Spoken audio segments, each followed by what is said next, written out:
no, we can just jump right into the interview question. If that's okay. Okay, for Mhm. sure. Did you want to ask the first one? Yeah. So, what career field are you in and how did you get here? So I am a CEO and president of a construction firm that my parents started in 1973. So by trade, we're welders. My dad started welding from the driveway of our house, and then little by little, him and my mom created this big shop facility in Santa Fe Springs. I started welding there when I was 12. When all my friends were at the beach and having fun, I went to work with my dad in the summers and on the weekends. Super grateful for that though. And about 14 years ago, I was always working with my dad my whole career, but I was never gonna be in construction and I was never gonna work for my dad and I was never gonna own a construction company. But here I am. I went to school at Long Beach City College for fire science, and I was a firefighter for 4 years in Indio. And then when I got pregnant with my older son, who's 24, they're like, you have to do light duty. And I was like, I don't want to do that. So I just went full time with my dad and started taking over his business. And then when he passed away in 2010, I got the business, not the way I wanted it, but yeah, he died suddenly with cancer and there was no work. So we kind of pivoted and started to market ourselves as a female-owned company. Walshay was awarded the LAX Crenshaw and the Metro Purple Line phases, and I've done a lot of work with them over the years. So they said, "You ready to go back to work?" And we did. So that's kind of in a nutshell how I got to be where I am today. Wow, Nice. that's great. Sorry to hear about your father. I'm glad that like you were able to come back to something that you did as a kid, even though it's not what you expected to do. So how did you find your passion for what you do now, even though it wasn't the planned career path for you? Well, I think when a family member, your parent, your best friend passes away, it's kind of like, oh, I want to see this through. I want to see what we can do. And I always loved that industry, but I always also wanted to just see what I can do on my own also. And, in 91, when I graduated high school, I really wanted to go in the military because I love doing that kind of boy work. But we were just approaching on Desert Storm. So my dad was, and my mom was like, please don't go into the military right now. We're about to go into war. So I was like, fine, I just want to go to boot camp. I'll figure it out a way. And the fire department offered something like that. But I always worked with my dad, even when I was working there. And after he passed, trying to find the passion was easy because everybody told me that I would ruin my dad's business. I'm a girl. I don't know how to do construction and I'll never be successful.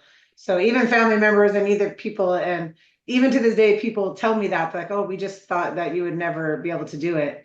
So I think part of that gives you a little bit of fire in your belly to prove everybody wrong. So that's kind of where that all stemmed from. And then once you get going and you start being a mentor and you meet other people and you start getting on these really awesome projects, you just wake up and want to do it every day. It's super fun. Yeah, that's so exciting or that's great to hear. Considering like you've always been passionate to go forward with masculine dominated or male dominated like careers and like Sure. activities.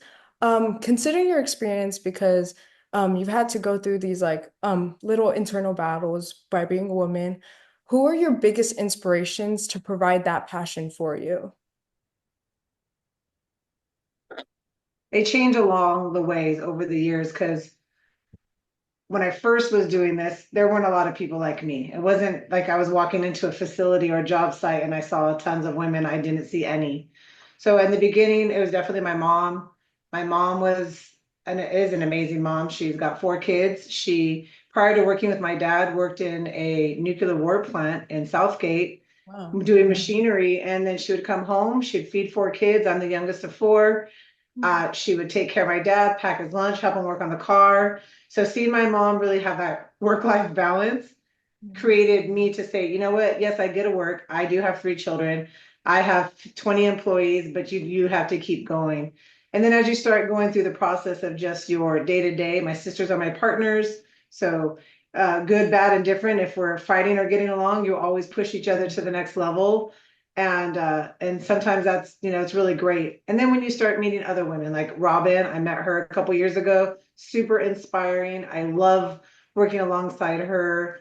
Um, I've married Ty Cart with Ty Cart Industries, been super influential to me. But then even some of the men, Peter Shea, Mike Traylor, the guys I kind of grew up with, have really given me an opportunity to shine and do the work, not because I'm a girl, but because we can actually do the job. And when you do your job, people always come back to you, and that's how you create the momentum to move forward and get more jobs and more clients. Yeah. And the last person that we interviewed, Janino Bede, she mentioned that it's just important not only to find women within the industry, but their allies. So it's like good to like create that network of people. Yeah. And like, do you feel like that helps you prepare for your difficult projects or work days, or what do you do to like get yourself right mentally before you take on something that you know is going to be a challenge? Well, great question, by the way. You gotta have a fight song, right? You wake up in the morning and you hear certain songs, you're like, yes, today is the day, or you're getting ready to do a Zoom or a project and you know you're gonna come into it like eyes on you. It's just easy to take for me, I take a deep breath and I remember how I got to where I am and who's helped me along the way, and to always pay tribute to that and realize that you can't do anything by yourself. It takes a team. It takes a team of your people, your peers, your allies, your clients, your customers, your vendors. So it's really important to create these amazing relationships. And because I grew up in the industry, I really, really have, I'm 50, but I really have like 42 years. I've seen my dad work with these people, especially a lot of the contractors in LA. They've been here a long time. Their families have been here a long time. They're second, third, fourth generation. And I'm growing up with all of them and we're doing these projects. So having that mentally prepares me. Or you walk into a boardroom or meeting and you see one or two people that you've worked with for so long. It's kind of like, okay, I belong here and this is where I'm supposed to be. I finally earned my chair at the table. So it's that for me is important to see those people and be like, oh yeah, heck yeah, I'm here with you guys. What's going on? So super fun. Yeah, like coming back to yourself, like, Yeah, oh, okay, no, yeah. I love that you mentioned the fight song because the previous person we interviewed also mentioned that she has a fight song every morning to keep her motivated. But Nice. I just love how you pointed that out. But considering that you've been growing with the industry alongside you and like definitely embracing the bonds you've created, how do you feel about where women stand in STEM slash CTE fields currently? I think there's a lot of women in admin positions, and I also feel like women are afraid sometimes to take that step to do a non-traditional role. Like, what if I'm gonna have a baby, or I have a baby, or I have to leave, or as women, we do all of the things. We balance our homes, we take care of our homes, we pick up our children, we drop them off, and somehow still have to come to work. So I think in the industry, it'd be really nice to have a space where women can feel not that their jobs would be threatened over the fact that they do have a life outside of work. I think for me, that's kind of where I like to be with the women in construction type things of like, hey, you're allowed to have, maybe we don't golf, we go to our kids' football games, or we do other little things, but it'd be nice to see more non-traditional roles for females. But I understand it's hard. And sometimes, women, we like to build and we can do so many different things. And sometimes work smarter, not harder. Maybe we don't want to be in the field all day doing a jackhammer, not because we're women and we can't handle it, but we're realizing like, hey, we should step up and elevate our game a little bit and move up through this company instead of just on the construction side. Yeah. Yeah, I think that's important, especially as women. We have so many ways that we need to think about conserving our energy before we get burnt out. So if you could give advice to your younger self to avoid that burnout or being overwhelmed, what would it be? For me, it's been really important to spend time with my children. They kind of let me check out, and also having a partner. My husband has been awesome. It's nice after, because my dad always never let him see you sweat, never let him see you cry. I've been pushed to the limits, and it's really nice to come home, maybe have a glass of wine or a cup of tea or whatever your choice is, sit in the spot and or sit down and I tell my husband like, oh my gosh. And I'm like basically in tears, but I always try to remember like he's teaching me something. I mean, he's writing me and he's giving me, but I'm learning something at the end of the day. So if I could tell my younger self that, it would be take a deep breath and really think about what you're upset about or what you're concerned about because you're learning a lesson here and you can get through this. Slow down. First and foremost, I feel like slow down. Don't always have to answer that email or that text right away. You can take a minute. All right. Needed that. Yes, definitely. I needed that Needed advice. that. Thank you. We'll take it. We'll take it. My general manager is always telling me, like, Dawn, you don't have to answer because sometimes I'll answer from my phone and I don't always spell check. I might not have my glasses, I can't see, but I want to respond. He's like, it's okay. You could probably wait 15 minutes. You don't. I'm like, yeah, You're right. that's really hard to learn. Need a little break. Need a little break. Yeah. Yeah. Well, that's That's the majority of what we have to ask you as of this interview. I guess we could ask one final question.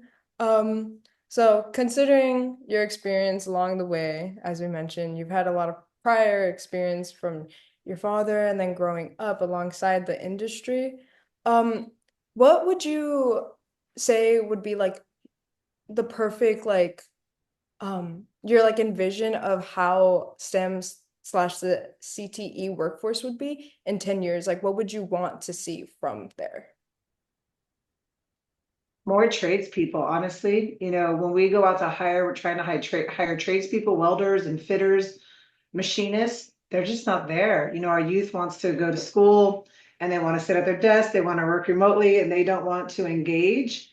So it'd really be nice to see some of the programs really focus on, hey, you don't have to go straight to university and have an engineering degree or something like that. We need people because we can draw up all the things to build, but if there's nobody there to actually physically build them, we are having that problem now. Like the average construction worker in the United States, I think is in like their mid-50s.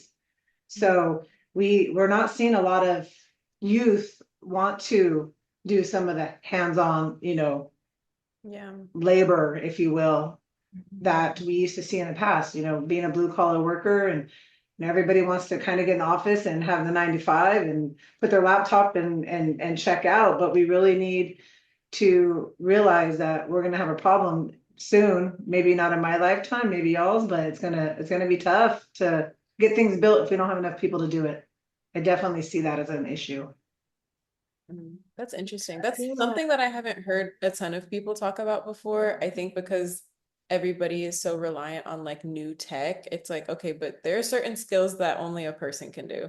Like not like Right. a machine can't do everything. No, So definitely. Yeah, we have automated welders and things for production work, right? You're building a car and a welder can come along and do all those things. But when you're building one-off things, you know, we have a tunnel going in LA that has an 18-foot whatever, you know, diameter, but the next tunnel coming up is 2 feet bigger or 2 feet smaller, and the machines are different sizes. And so it's not a production type of making widgets, you know, we can't do it automatedly. So it's going to be really, really important that we find people that want to, you know, like blacksmithing. Who even does that anymore? Like we don't even have keys to our doors. You know, everything is Yeah. electronic. But yeah. I think in the industry that I'm in, it's going to be really interesting to see and important. Even on job sites, there's welders out there.